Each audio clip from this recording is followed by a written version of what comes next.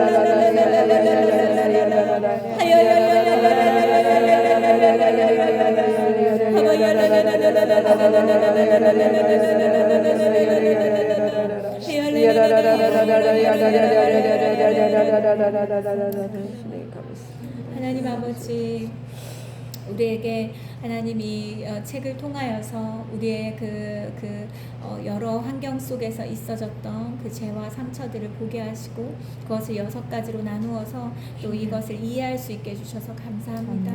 하나님 우리가 이것을 머리로만 아는 것이 아니라 우리의 삶 안에 우리의 그 지금까지 살아온 삶 안에 하나하나 적용해 가기를 원합니다.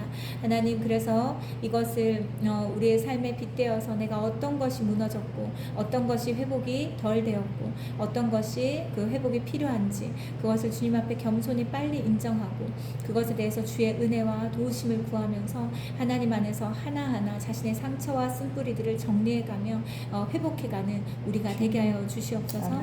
원래 하나님께서 우리를 만드셨던 그 하나님 닮아있는 그 하나님의 형상을 회복하기를 원합니다.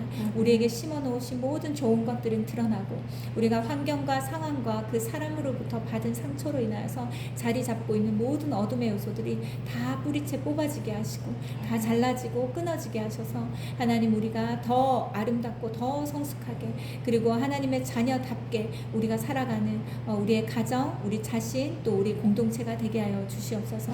하나님 우리 자녀들을 위해서 기도했습니다. 우리 자녀들이 어디에 있든지 무엇을 하든지 우리가 24시간 그 아이들 옆에서 곁을 지킬 수 없지만 하나님께서 우리 자녀들을 보호하시고 지키시고 함께 하실 것을 믿습니다. 우리가 기도할 때 우리 자녀들이 어디서 무엇을 하든 그곳에서 눈동자같이 지켜주시고 그 생명을 하나님께서 보호하여 주시고 머리부터 발끝까지 하나님의 그 사랑과 은혜로 덮으시며 예수님의 보혈로 덮으셔서 하나님의 그 천사들을 보내심으로 이 자녀들이 영혼 육이 늘 보호받는 우리 자녀들 되게 하여 주시옵소서. 은혜 안에 있게 하여 주시고 하나님의 사랑 안에 거하게 하여 주시고 어디에 있든 문제를 만나도 주를 찾고 감사가 넘쳐도 하나님께 감사하며 하나님 어디에 있든 주를 예배하고 주님께 집중하고 주의 말씀 안에 늘 거하고 하나님 사랑 안에 머물기를 좋아하는 우리 자녀들 되게 하여 주시옵소서. 그래서 우리가 옆에 없어도 하나님 때문에 안전한 우리 자녀들 되게 하실 것을 믿습니다. 그리고 하나님이 이미 만난 아이들도 있지만 더 깊이 더 친밀하게 하나님을 경험함으로 세상에 어떤 어려움들이 있어도 하나님과의 이 관계 때문에, 돈독한 이 관계 때문에 모든 것을 이겨내고 뛰어넘고 모든 것들을 헤쳐나갈 수 있는 힘이 하나님과의 관계 속에서 있게 하여 주시옵소서. 아멘. 우리 자녀들 만나주시고 우리 자녀들이 인격적으로 주님 경험하게 하시고 아멘. 삶과 이 신앙이 따로가 아니라 그것이 하나가 되게 하여 주시옵소서. 아멘. 삶 속에 우리 자녀들과 함께 해주실 것을 믿습니다. 예수님 이름으로 기도드렸습니다. 아멘.